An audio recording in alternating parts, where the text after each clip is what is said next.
everybody, or nobody, depending on how this works out. My name is Allie, and I am a fan of The Young and the Restless. I started watching the show in 1995, so I'm in my 13th year with the show, and I'm one of those viewers who watches every day. Barring technical difficulties or any times when the power went out, I was watching the show, absolutely. And if I didn't get to watch the show, I always go online and read a synopsis. So that's kind of the sort of fan I am. And I just started this YouTube channel just cause I'm not completely comfortable being in front of the camera at this point. I'm sort of new to YouTube, so you know, I may or may not be able to pull this off, but I thought, hey, you know, I watch Y&R every day. I'm kind of interested in vlogging, and what better thing to vlog than the show that I love so much. When back in the day, I actually used to run a Y&R fan community. Nerd! Major nerd! But we had like 300 people going, and I did like daily editorials and stuff, and so I'm kind of picking up something that I started a long time ago. It's been about 10 years since I did that now, but I still love the show. I'm still watching, and I thought, hey, why not? So this is my YouTube channel for Y&R and kind of my ideas about Y&R. I have to say, this is a spoiler-free zone. Please, please, please. I like spoilers, and I used to subscribe to all of the magazines, CBS, Hopes and Deft, but I don't know.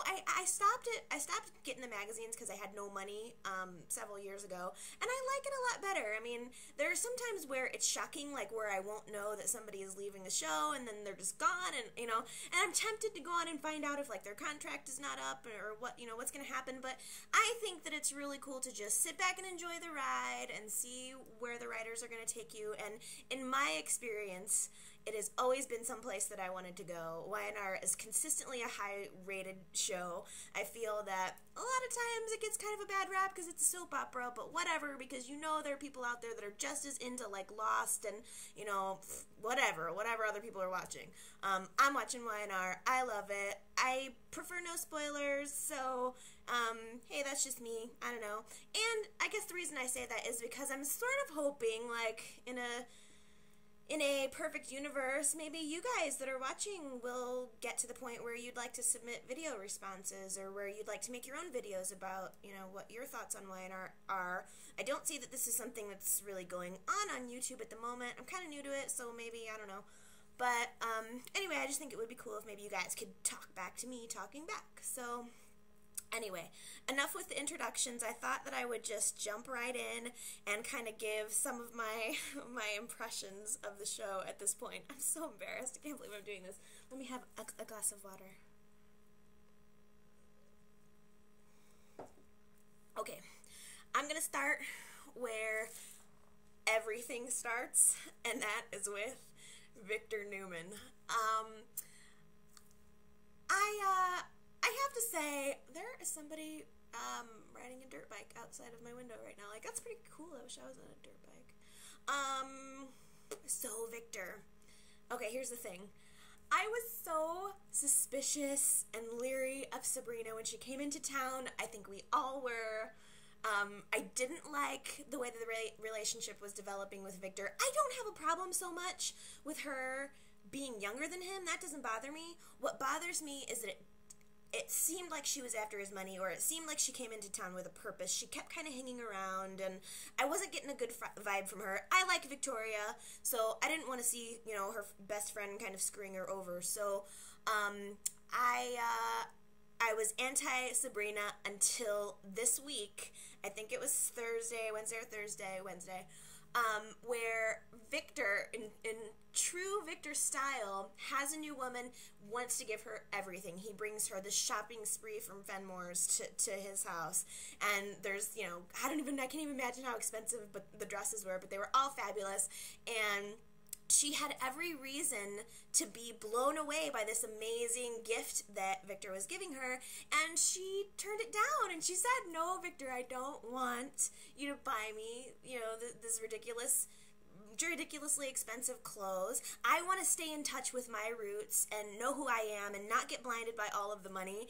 And she refused to let him give her this awesome gift. And I liked that. I mean, I hope I'm not getting played by her too, but I liked that. I thought that totally endeared me to her. Also, I really think that she's done a lot of good things with trying to encourage Victor to mend fences with Nick. Like, she she encouraged Victor to go to the Restless Style opening party, whatever it was, at night.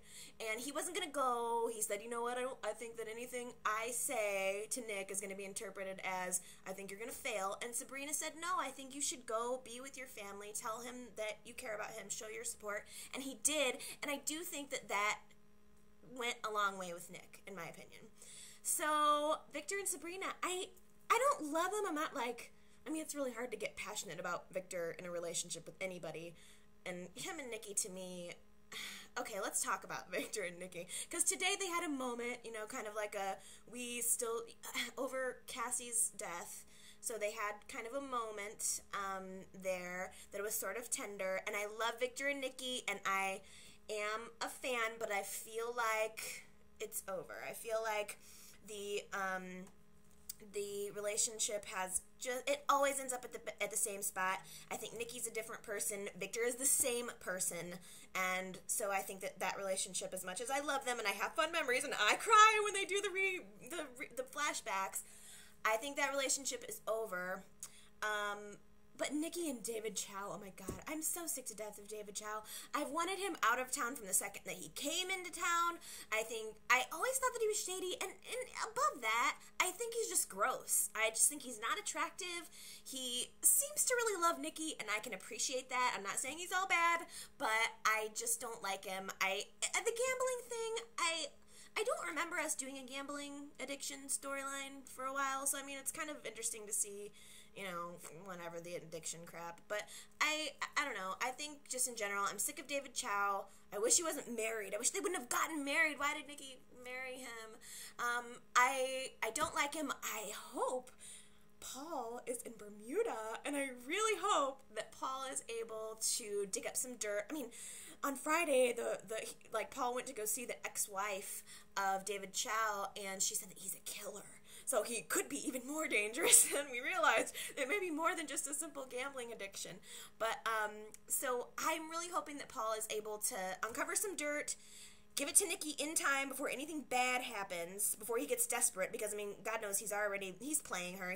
He's lying, and you can only use this addiction excuse for so long. So, I really hope that Paul is able to uncover something. By the way, on a side note, really like to see Paul and JT back in action. JT is wearing the suit now. He's at Newman. I mean, it's fine. I like it. I'm glad he has the stability as a wife and kids now. But I need to see JT in some action. Like, I loved it when they were kind of putting two and two together to find the long-lost Bermudan ex-wife on the run from David Chow. Like, it was fun, the banter that he and Paul has. Like, I like Paul. I call him, he's the super sleuth. Like, he's my dude, and he's always cool, as a cucumber. Like, Paul is awesome, and I think that he and JT make a really good pair. So, want to see more of those storylines for sure.